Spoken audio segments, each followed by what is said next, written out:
ദൈവമേ സച്ചിദാനന്ദ, ദൈവമേ പൈതവത്സല, ദൈവമേ നിൻ കൃപാവരം ഞങ്ങളിൽ ചൊരിയണമേ.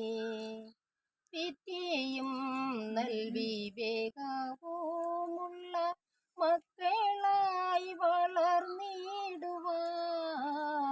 വിജ്ഞാനത്തിൻ പ്രതിഭമേ നല്ല സൽബുദ്ധി ഞങ്ങൾക്കേകണേ. പുലരുമ്പോൾ എന്നും നമ്മൾ കാണുന്നു എങ്ങും നിൻ കലവൈര്യവും, ഇരുളുമ്പോൾ എന്നും തേജസ്സോടെന്നും നിൻ വിരൽ